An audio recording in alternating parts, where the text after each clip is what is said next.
இது ஃபர்ஸ்ட் மலேசியாவின் செய்திகள் உங்களுக்காக.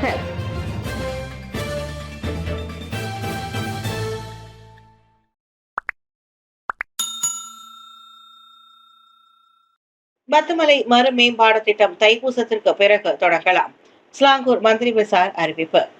பத்துமலையில் ஒரு இந்திய குடியிருப்பை பாதிக்கும் மறு மேம்பாட்டு திட்டம் நிச்சயம் தொடரும் என ஸ்லாங்கூர் மந்திரி பசார் அறிவித்துள்ளார். வரும் தைப்பூசத்திற்கு பிறகு அது தொடங்கக்கூடும் என டத்தோஸ்ரீ அமீருddin ஷாரி கோடி காட்டினார். இந்த திட்டம் சாலையில் உள்ளிட்ட பகுதியின் அடிப்படை வசதிகளை மேம்படுத்தும் நோக்கத்துடன் முன்னெடுக்கப்படுகிறது.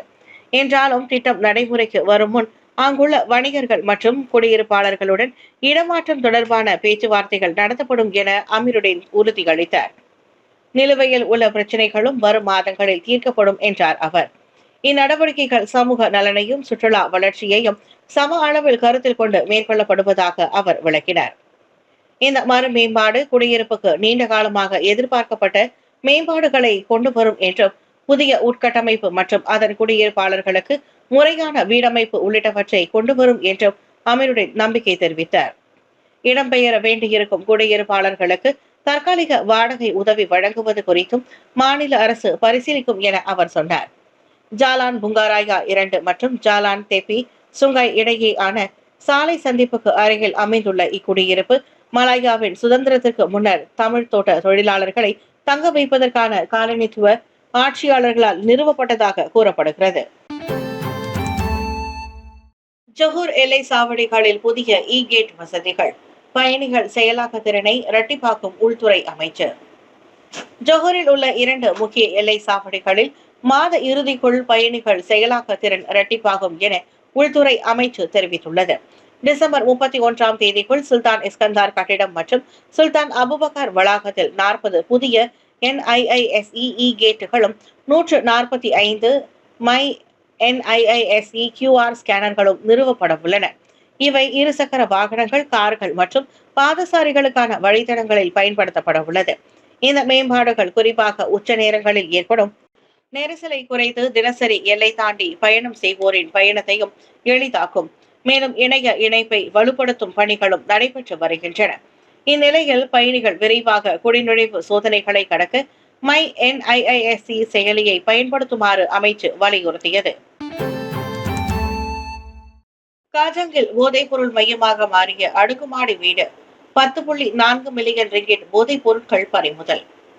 காஜாங்கில் அடுக்குமாடி வீடொன்றை போதைப் பொருட்களை சேமித்து வைக்கும் மையமாக பயன்படுத்தி வந்த கும்பலை போலீசார் வெற்றிகரமாக கைது செய்தனர். கடந்த டிசம்பர் 8ஆம் தேதி அன்று நடத்திய சோதனையில் 10.4 மில்லியன் ரிங்கிட் மதிப்பிலான போதைப் பொருட்களையும் போலீசார் பறிமுதல் செய்தனர். இந்த சோதனையில் 40 முதல் 45 வயதுடைய 2 உள்ளூர் பெண்கள் மற்றும் ஒரு வெளிநாட்டு ஆண் உட்பட 3 கைது செய்யப்பட்டுள்ளனர் என்று ஸ்லாங்கூர் மாநில காவல்துறை தலைவர் டத்தோ ஷஷலிகாஹார் தெரிவித்தார். மேலும் 75 கிலோவுக்கும் அதிகமான எக்ஸ்டசி, கேத்தமைன், ஷாவு, ஏரமின் மற்றும் யாபா போதை மாத்திரைகளும் பறிமுதல் செய்யப்பட்டன. அதே நேரத்தில் 2 கிலோகிராம் பெருமானம் உள்ள 1600 கஞ்சா சிகரெட்டுகள் மற்றும் 195.5 லிட்டர் எக்ஸ்டசி திரவ பாட்டில்களும் கைப்பற்றப்பட்டன. இந்த கும்பல் கடந்த 3 மாதங்களாக செயல்பட்டு வந்ததாகவும் கைதான 2 பெண்களுக்கும் மாதம் 5000 ரிங்கிட் சம்பளம் வழங்கப்பட்டதாகவும் போலீசார் தெரிவித்தனர். மேலும் ஹோண்டா சிட்டி கார் ஒன்றும் 52,600 ரிங்கிட் மதிப்புள்ள நகைகளும் பறிமுதல் செய்யப்பட்டன. புதிதாக பிறந்த குழந்தை வீட்டிற்கு பின்னால் தூக்கி வீசப்பட்டது.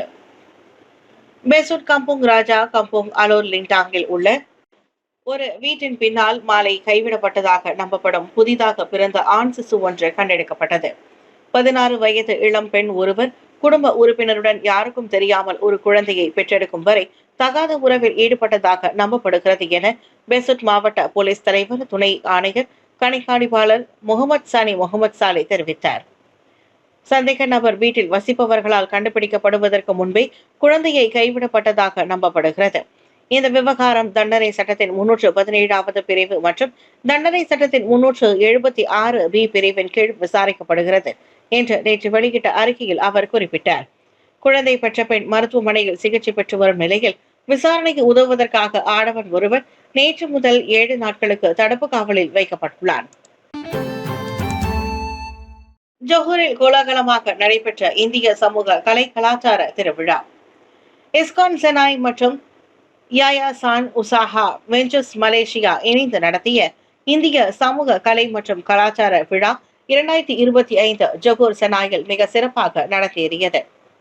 திருவிழாவின் முக்கிய அம்சமாக மாலை 4 மணி முதல் இரவு 7:30 மணி வரை கிருஷ்ண பரமாத்மாவின் ரத யாத்திரை நடைபெற்றது.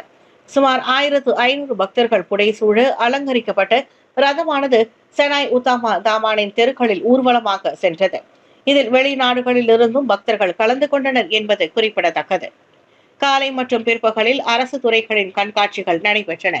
அதே நேரத்தில் 8 தமிழ் பள்ளி மாணவர்களுக்கான கல்வி போட்டிகளும் நடத்தப்பட்டு பங்கேற்பாளர்களுக்கு 50 ரிங்கெட் பணச்சீட்டும் வழங்கப்பட்டது. மாலை நடைபெற்ற கலாச்சார நிகழ்ச்சியில் முன்னாள் பிரமுகர்கள் கலந்து கொண்டனர். மேலும் பங்கேற்ற 8 தமிழ் பள்ளிகளுக்கு தலா 1008 ரிங்கெட் நிதி உதவியும் வழங்கப்பட்டது. கலாச்சாரம், ஆன்மீகம் மற்றும் சமூக ஒற்றுமையை ஒரே மேடையில் இணைத்த இந்த விழா செனாயில் ஒரு முக்கிய நிகழ்வாக அமைந்ததென்றால் அது மிகையாகாது. 8 மில்லியன் பயனர்களுக்கும் மேல் கொண்ட சமூக ஊடக தளங்கள் ஜனவரி 1 முதல் புதிய உரிம கட்டமைப்பின் கீழ் தானாக பதிவு. மலேசியாவில் 8 மில்லியன் பயனர்களுக்கு மேல் கொண்ட அனைத்து சமூக ஊடக தளங்களும் வரும் ஜனவரி 1 முதல் புதிய உரிம கட்டமைப்பின் கீழ் இயல்பாகவே பதிவு செய்யப்பட்டதாக கருதப்படும். மலேசிய தொடர்பு மற்றும் பல்லூடக ஆணையமான MCMC அதனை அறிவித்துள்ளது. இந்த தானியங்கி பதிவின் மூலம் 8 மில்லியன் பயனர்களை கடந்த தளங்கள் ASPC உரிமம் பெற்றதாக கருதப்படும் என MCMC கூறியது. WhatsApp, Telegram, Facebook, Instagram, TikTok, YouTube போன்ற சமூக ஊடக தளங்களும் இந்த புதிய விதிமுறைக்கு கட்டுப்படுத்தப்பட்டவையே. பெரிய அளவிலான சேவை வழங்குநர்கள் மலேசிய சட்டத்திட்டங்களுக்கு ஒழுங்குமுறைக்கும் உட்பட்டு செயல்பட வேண்டும் என்பதே இதன் நோக்கமாகும். குறிப்பாக பயனர் பாதுகாப்பு, குழந்தைகள் பாதுகாப்பு, குடும்பம் நலம் ஆகியவற்றில் உள்ளூர் சட்டங்களுக்கு உட்பட்டு அவை பொறுப்பேற்க வேண்டும்.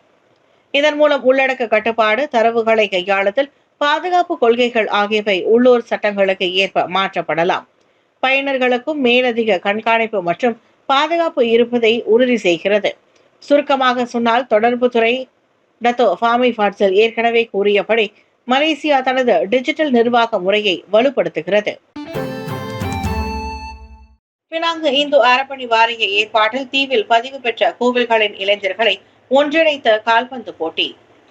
பினாங்கு இந்து அறப்பணி வாரியம் தீவில் உள்ள அனைத்து பதிவு பெற்ற கோவில்களில் இளைஞர்களை இணைத்து முதல் முறையாக லீகா பெர்ஹவதான் ஜம்புதான் பெலியா குயில் எனும் 7 கால்பந்து போட்டியை வெற்றிகரமாக நடத்தியது. இப்போட்டியை லெபு குயின் ஸ்ரீ மகா மாரியம்மன் கோவில் ஏற்பாடு செய்தது. நிதித்துறை துணை அமைச்சர் லிம்ஹோயிங் போட்டியை அதிகாரப்பூர்வமாக தொடக்கி வைத்து 5000 ரிங்கிட் நிதி உதவியும் வழங்கினார். கோவில்களின் முதுகெலும்பாக விளங்கும் இந்தியர்களை விளையாட்டு மூலம் தனித்துவை, தலைமைத்துவம், ஒற்றுமை மற்றும் சமூக ஒத்துழைப்பில் முன்னேற்றுவதற்காக இந்த முயற்சி தொடங்கப்பட்டது. இது வெறும் விளையாட்டு அல்ல, மாறாக ஒற்றுமை மற்றும் ஒழுக்கத்தை வளர்க்கும் ஒரு தளம் என துணை அமைச்சர் வலியுறுத்தினார். இது மலேசிய மடானி உணர்வை பிரதிபலிக்கிறது என்றார் அவர். இந்து அறப்பணி வாரியத்தின் சார்பில் பங்கேற்ற அதன் துணை தலைவர் senator doctor Lingeswaran R Arunachalam ஏற்பாட்டாளர்களின் இந்த தைரியமான முயற்சியை பாராட்டினார். திடீர் மின்வெட்டு. ஸ்லாங்கூர், கோலாலம்பூரில் பல பகுதிகள் இருளில் மூழ்கின. ஸ்லாங்கூர் மற்றும் கோலாலம்பூரின் சில பகுதிகளில் தற்போது திடீர் மின்சார தடை ஏற்பட்டுள்ளது. குறிப்பாக பெடலிங் ஜெயா, செக்ஷன் 8, மலாயா பல்கலைக்கழகம், புக்கிட் Damansara, mount Kiara, Mid Valley பேரங்காடி, பாவலிகான் Damansara, TRX போன்ற இடங்களில் மின்வெட்டு பதிவாகியுள்ளது. அதனை உறுதிப்படுத்திய TNB3 நிறுவனம் பாதிக்கப்பட்ட இடங்களில் மின்சாரத்தை மீட்டெடுக்கும் பணிகள் முழுவீச்சில் நடைபெறுவதாக கூறியது. தடங்களுக்கு வருத்தம் தெரிவித்ததோடு இடையூறால் ஏற்படும் அசௌகரியத்திற்கு வருந்துவதாகவும் TNB அறிக்கை ஒன்றில் தெரிவித்தது. மின்சாரம் எந்த நேரத்திலும் வழக்கு நிலைக்கு திரும்பலாம் என்பதால் இந்த தடங்களின் போது மின்சார பொருட்களை மிகவும் கவனமுடன் கையாளுமாறு பயணீட்டாளர்களுக்கு அறிவுறுத்தப்பட்டுள்ளது. கிலானா ஜெயா, காயு ஆரா, ஆரா டாமன்சாரா, SS2 போன்ற இடங்களும் பாதிக்கப்பட்டதாக சமூக ஊடகங்களில் மக்கள் பதிவேற்றம் செய்தனர். அதே சமயம் பந்தார் உத்தாமா, டிராபிகானா போன்ற இடங்களில் மின்சார விநியோகம் வழக்கத்திற்கு திரும்பி இருப்பதாகவும் சில வலைதளவாசிகள் கூறினர்.